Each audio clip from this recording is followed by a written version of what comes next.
Salut à tous et à toutes, et aujourd'hui vidéo spéciale tutoriel pour vous expliquer comment avoir la dernière version de votre Phantom 3 standard, et l'explication aussi, puisque quelqu'un m'a demandé sur la dernière vidéo, le retour du Phantom 3, si vous ne l'avez pas vu, vous pouvez aller la voir.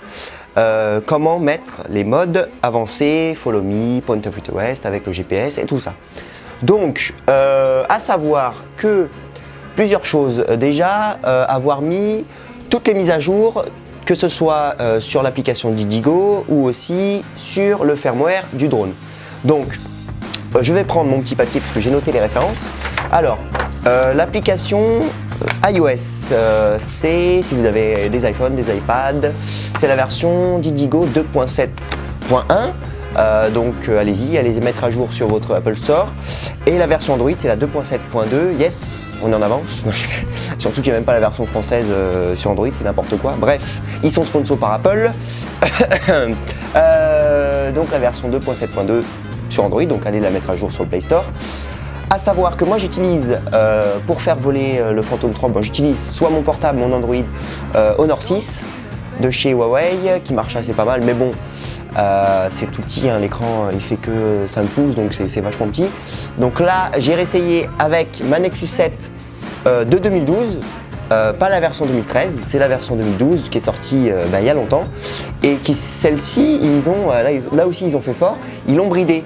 Donc c'est-à-dire que vous ne pourrez pas télécharger Didigo sur le Play Store, il vous mettra votre appareil est incompatible ou n'est pas compatible. Ils sont vraiment forts. Donc du coup, il faut passer par une application annexe, enfin l'application originale, mais il faut passer par une source annexe, voilà. Sur Google, vous tapez Didigo, donc Didigo 2.7.2.apk, ça c'est important. Et là vous allez tomber sur différents sites, je crois que le site c'est APK Best ou je sais plus, un truc du genre. Et là vous téléchargez directement l'APK, c'est tout simple, et vous l'installez comme d'hab. Alors à savoir que pour les Android, là je parle que pour Android, pour iOS je ne sais pas comment ça fonctionne. Il va falloir que vous allez dans les paramètres, j'essaye de... Alors dans les paramètres de votre smartphone, tablette, rubrique sécurité, et il faut que vous cochiez source inconnue. Autoriser l'installation d'applications issues de sources autres que le Google Play Store. Sinon, il va vous dire installation bloquée. Et là, vous serez bloqué. Donc, cochez ça, source inconnue, dans rubrique sécurité, dans les paramètres de base. Et aussi, décocher, vérifier les applications. Donc ça, c'est pas important. Au pire, ouais, décochez-le. Ne pas autoriser l'installation d'applications potentiellement dangereuses ou afficher un avertissement.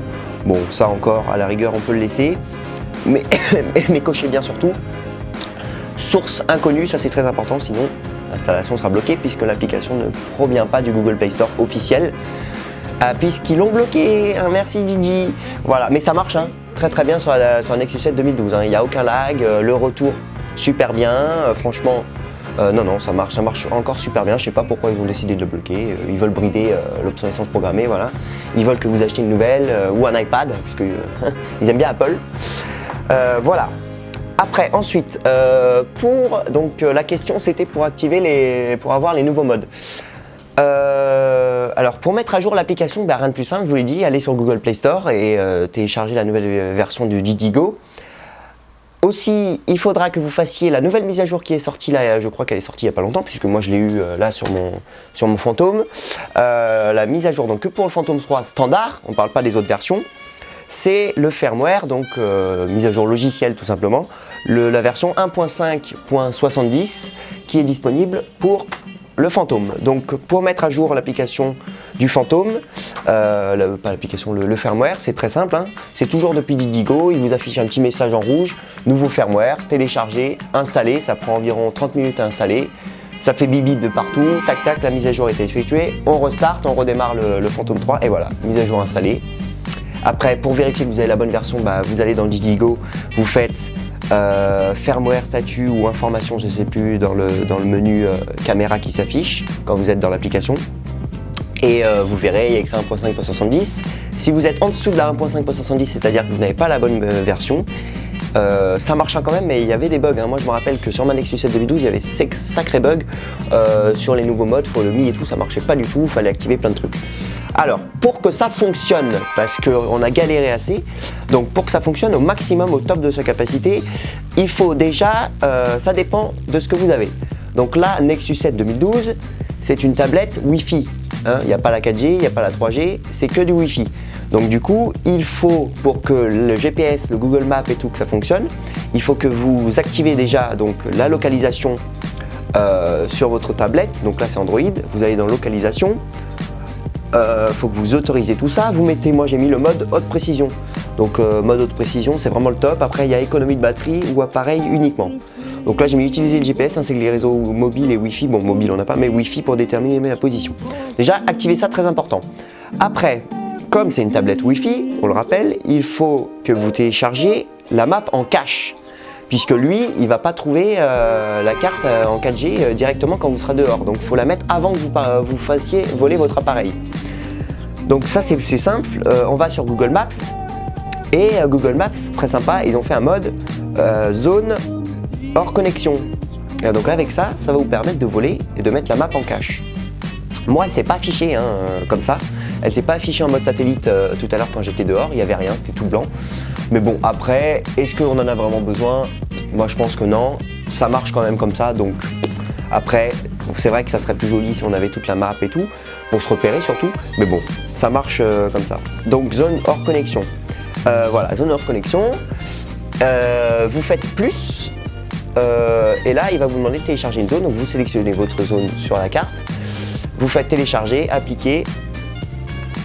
Et ça va vous télécharger la zone. Alors ça expire seulement, ça dure que 29 jours. Donc il faudra toujours la mettre à jour continuellement au bout de 29 jours. Sinon ça n'est plus à jour et donc ça ne marchera pas. Donc là par exemple j'ai le domicile de chez moi.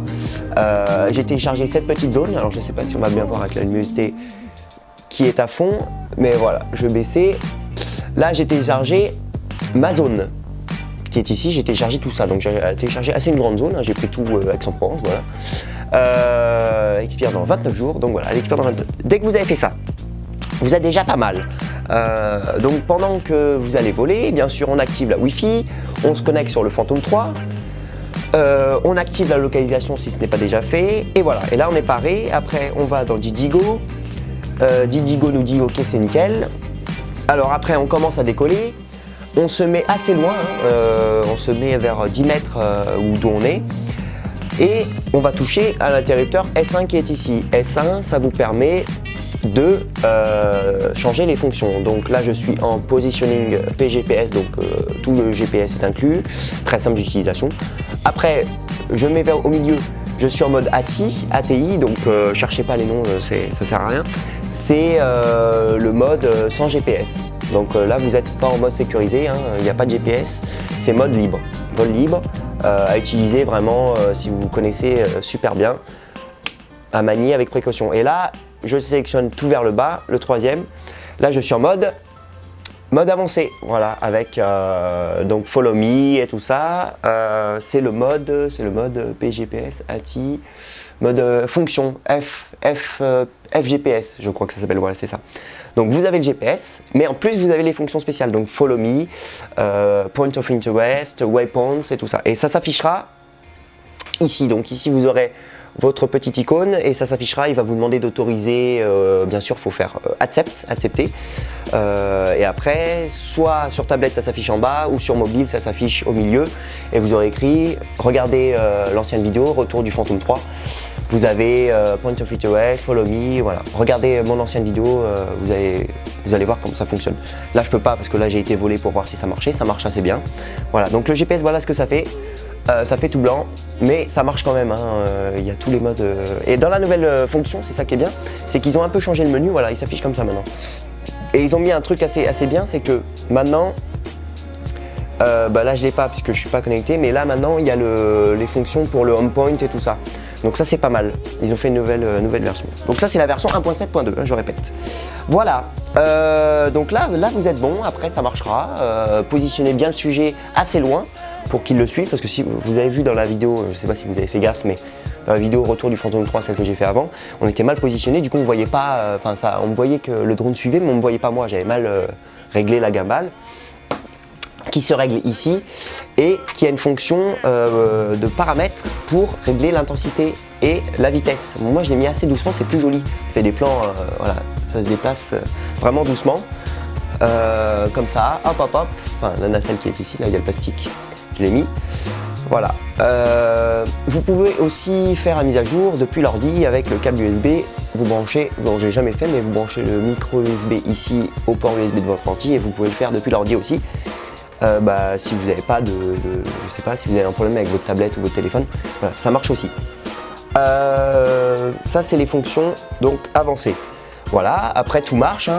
C'est vrai que le nouveau firmware marche beaucoup mieux que l'ancien, on a moins de pertes de signal, moi j'avais des pertes de signal assez fréquentes et ça marche relativement mieux. Concernant, je crois qu'il y a des gens qui ont dit qu'ils avaient mieux de GPS, donc après ça je sais pas, j'ai pas regardé vraiment s'il y avait plus de GPS ou non depuis la dernière. Il y a plus de GPS, il y en a qui ont dit aussi globalement que c'était beaucoup mieux, que voilà. Bon, au moins la mise à jour est pas mal.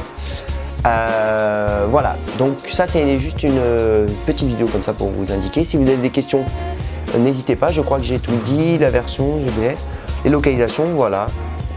Et là vous êtes prêts. Si vous avez des soucis, n'hésitez pas à nous en parler.